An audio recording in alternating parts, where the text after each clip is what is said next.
How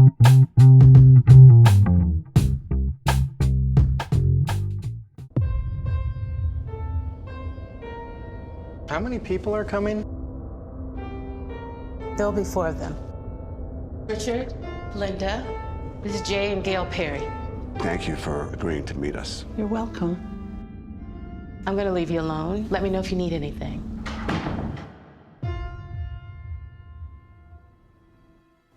You say you want to heal. Is this how? We're not here to attack you, and we promise that. We want to know how this happened. We need your help with that. I'm willing to help. When you talk about blame on your part, I want to know what you're referring to. It's very hard to answer. Well, please try. It's not just one thing. Tell me about your son. What would you like to know? Everything. I want to know everything. Why? Why do I want to know about your son? Because he killed mine. It's not our fault, Richard.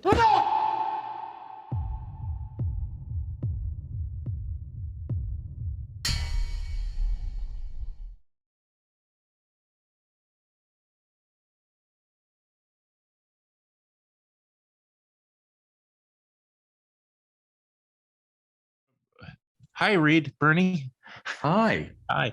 I provided a link, so yeah. But sometimes they do want to lurk in the background to make sure I don't say anything inappropriate or Oh dear, we have to get HR in here. Exactly. Look at my beautiful background. It's this horrible white wall with a thermostat. But okay. Anyway. Where are you? I'm in Savannah, Georgia. Oh, are you shooting something? I am. I'm making a movie called The Menu with Ralph Fiennes and Anya Taylor-Joy, and John Leguizamo and Janet McTeer. Oh, he just did the show. He just did this show. John Leguizamo. Say Did hi. he? Tell him his brother from Queens, because we both grew up in Queens. We're the same age. Oh, how pretty great. much. And we both grew up. And he said, well, where did you grow up? And I said, on the mean streets of Forest Hills, which is my kind of go-to funny line. Right. And I think he appreciated it, but then he goes, oh, get out of here. Because he was from Jackson Heights. It's not exactly a. Oh, well, it's the Sharks and the Jets, I'm afraid. He is such a great guy. I did not know him before, but I am crazy about him. Oh, that's nice. Yeah. Yeah. Well, I have to say, I got 2 incredible opportunities because I've been wanting to get you to talk to you and meet you for so long. Really? Yeah. You just get into your head, certain actors and people that you just feel like there's something about their work and I don't know, but I get very kind of, I wouldn't say quite obsessive about it, but I'm always like, asking for you. Oh, well, I'm glad it worked out today. I can't imagine I was that hard to get to, but whatever encounters you had along the way. And which one we're talking about? The Hunt? I forget which one. No, Oh, The Hunt. Yes. But I do. Craig Zobel is a friend too. What a great guy. And I know. And Love him. And it was actually coincidentally, since I was making a joke about it because we're talking about Mass.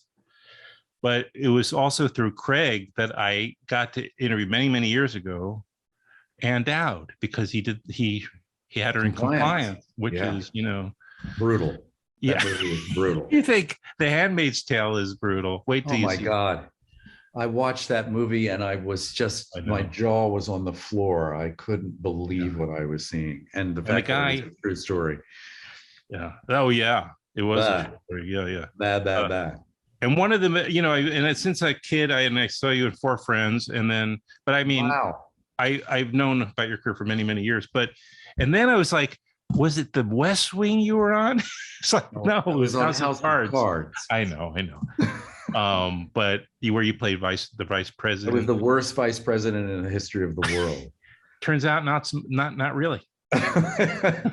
Well, I have friends in Washington who work in politics, and they said, you realize you're the only person on House of Cards who has no staff. And I thought, oh my God, well, of course, I don't even have a secretary. Right. I think I didn't even have an office. I was just wandering around with a manila halls. envelope under my arm. Well, How could I be any good? not many people can pull off the manila envelope quite the way you can. And then, but all right, we don't have a ton of time. Do you No, have I something know. directly after this? No, I can talk as long as you want. So, Oh you my know. God. Yeah. So then, okay. Well, I'm not going to abuse that privilege. Yeah, but well, we don't have to. It's let's not talk hard out on my end. But the beauty part is we can talk about masks because I was so moved by it. And I was convinced actually, and I actually did talk to Jason Isaacs too, that it was this must have been a play because, you know, this, you can understand the structure of it. And then Jason said something really very, you know, just smart and a good observation, which was that he goes, well, you really have to be right there in their face to get, like, you have to be close in, like a movie gives you an audience member. Like if from a play, you'd be far back and you wouldn't get those intimacies that it's the whole movie. And also, if it were a play, you'd have to find artificial reasons to have people get up from the table and, you know, so that you could make it visually more interesting. Yeah, and sitting at a table. sitting at a table, two of them would have their backs to the audience the entire time, unless you're like, let's switch chairs. So, but Fran encountered that too when he was putting the thing together, of people saying, you cannot have 4 people sit at a table for 95 minutes. You need to have flashbacks. You need to go outside, you know, all the things they tell people. And Fran, in his brazenness as a first-time filmmaker, said, no, that's not the movie I'm making. They have to stay at that table. That's the story, period. How did he was right. Oh, absolutely. What did you make of that as you were preparing? Well, when he sent it to me, I'm the lucky one in that he wrote the thing for me. He wrote Richard for me. So wow. I was incredibly flattered, but it was still a play at that point. It had started as a screenplay. So it had started as a play. It started as a screenplay, and then I think he... What do you mean? He wrote it as a screenplay, and then he got a little nervous, and he thought, well, it's just 4 people in a room. Maybe it really is a play instead. Oh. And it lived as a play for about a year. Oh, see, now nobody said that to me, and I thought this looks no, like you were an absolutely adaptation. right. Was that absolutely right? And I don't know how much you know about the theater, but there's developmental hell where you've got to workshop it and do readings and things. And Fran wasn't, you know, a young playwright right out of Yale Drama School, so he was having trouble having people take it seriously. Mm-hmm. I think the subject matter was quite scary to people. And so I said to him, and Casey Mott, our producer, said to him around the same time, why don't you just make it as a movie? And Casey actually said, apropos of Jason's remark, he said, it's too intimate for a play. And I think that's absolutely right. Mm-hmm.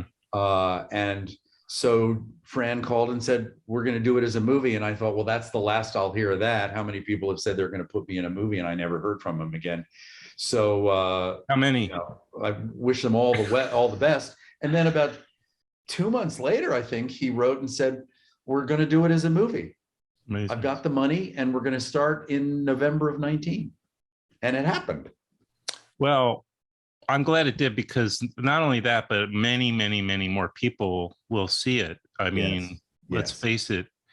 Then sort of the audience, like, you know, the Broadway audience or off-Broadway audience, say, for instance, you're preaching to the choir. I mean, but you know, with the subject matter as it is. But what I really do think that this guy, Fran, who wrote it, what he mastered. Yeah. So, and it's amazing that this was. So he's so inexperienced in on a certain level anyway, is that the tone of it is just so, it doesn't get lost. It's so focused on the personal story of these 4 people, and you know, and their desperate need to get repair, you know, to repair this damage to their To lives. try and make sense. And of he something keeps that it non-political. The most That's right. like, you know, this thing about gun violence in our country is so huge, and yet everybody should see this film.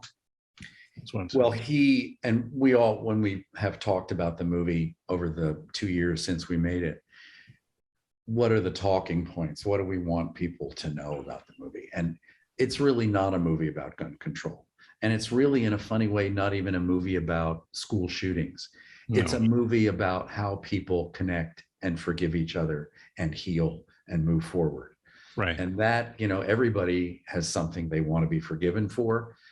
And everybody has something that they're mad at somebody about.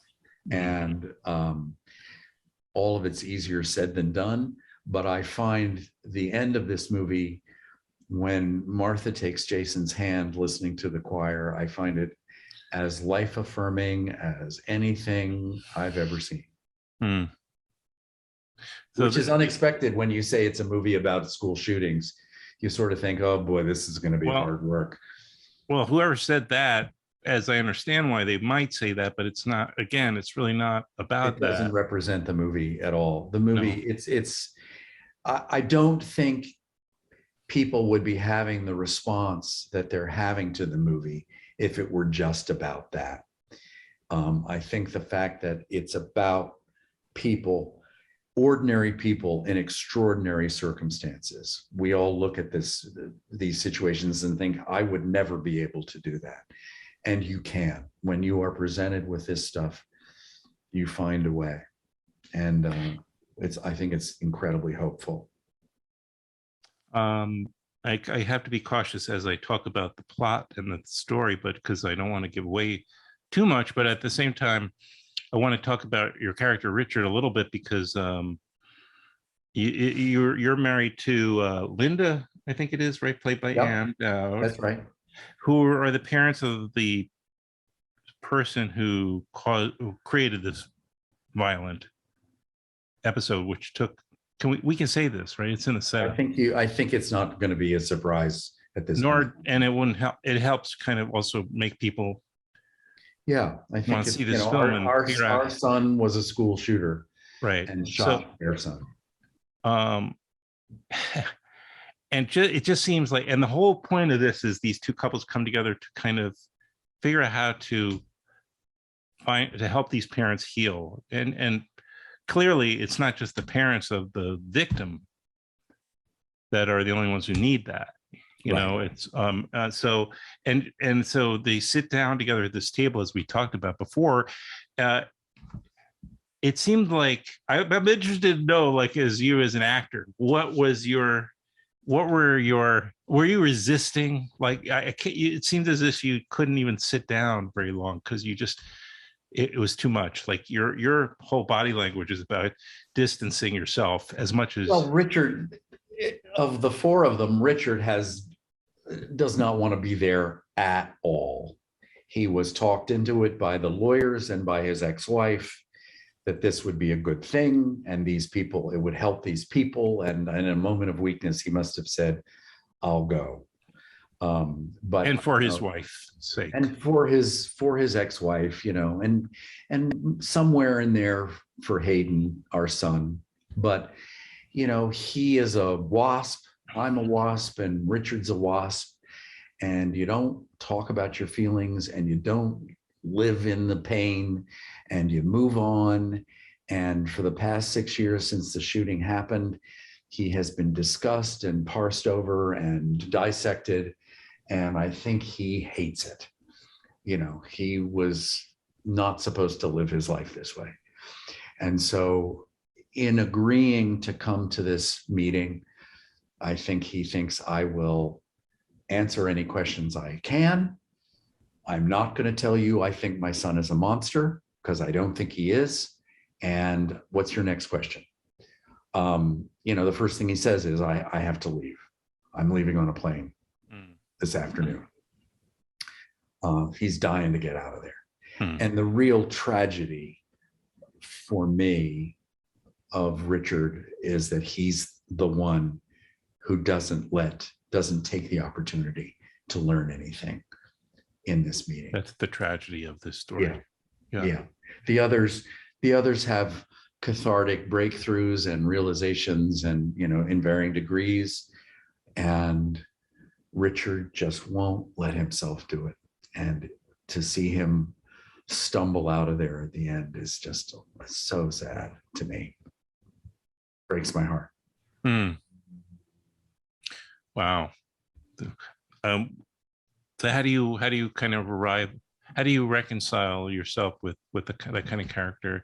Because I know actors say that no matter how flawed and unpleasant the character might be, you have to find some sort of level of Oh, I have respect, enormous compassion and respect for poor old Richard. Having grown up as a WASP in the WASP culture, I know lots of Richards. And were you a WASP that like wanted to be Jewish, or one of those? No, I mean, I don't think I knew enough about Judaism. I married a Jew, so I mean, I made up for it. But okay. I was a WASP who wanted to be an actor. So I was observing in a different way than a lot of WASPs do. I think really WASPs want to live quiet lives of desperation. Do you know what I mean? They don't want a lot of attention. I think they want to just go about their business. Right. They don't like mess. They don't want the mess. Yeah. They don't like a mess. Right. And poor Richard now has found himself in the worst mess imaginable. And he cannot get his mind around it. So he breaks my heart, really. As an actor, selfishly, yes, I wish I had a big breakdown too. That's always fun to, it's honest. Hit the table and cry. But that's not who Richard is. Yeah. So there's no satisfaction in the wound up part of it and finding out. Oh, there is. There was, it was incredibly gratifying to play him. And to be in that room with Martha Plimpton and Jason Isaacs and Ann Dowd. We all wanted desperately to be there. We all knew how beautiful and important this was to us as actors. I don't think we thought this is going to turn into a big movie. I think we just thought this will be a great experience between our various TV gigs and things. Yeah. We get to go off for 2 weeks and make this movie that means something to us. And then that people are responding to it in a kind of way you'd fantasize about is thrilling. I moved up to the Hudson Valley recently. And whereabouts? Where are you? I'm in the Rhine, just north of Rhinebeck. Okay. We have a house on the other side of the river. Yeah. In near Catskill. Do you know where Catskill? Yes. Very. Don't say Coxsackie because I'll get upset.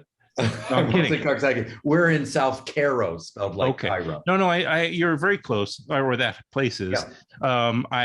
I mentioned it because I would come up to the Woodstock Film Festival every year anyway. So it was just let people know that it was just played and it won Best Feature, which it deserved. I mean, I haven't seen them all, but I would say I was so profoundly moved and so grateful that, and I told this to Jason too, that,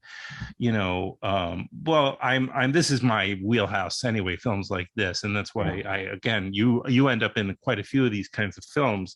And that's why, I was very familiar with your career, but I really think it's just, there's challenges to seeing a movie like this, but they're all so worthwhile and they pay off so much. And so if, I would call it escapist, of course, but, and I understand why people need escapism in these days. I do too. But there is a catharsis, as you said, in this film.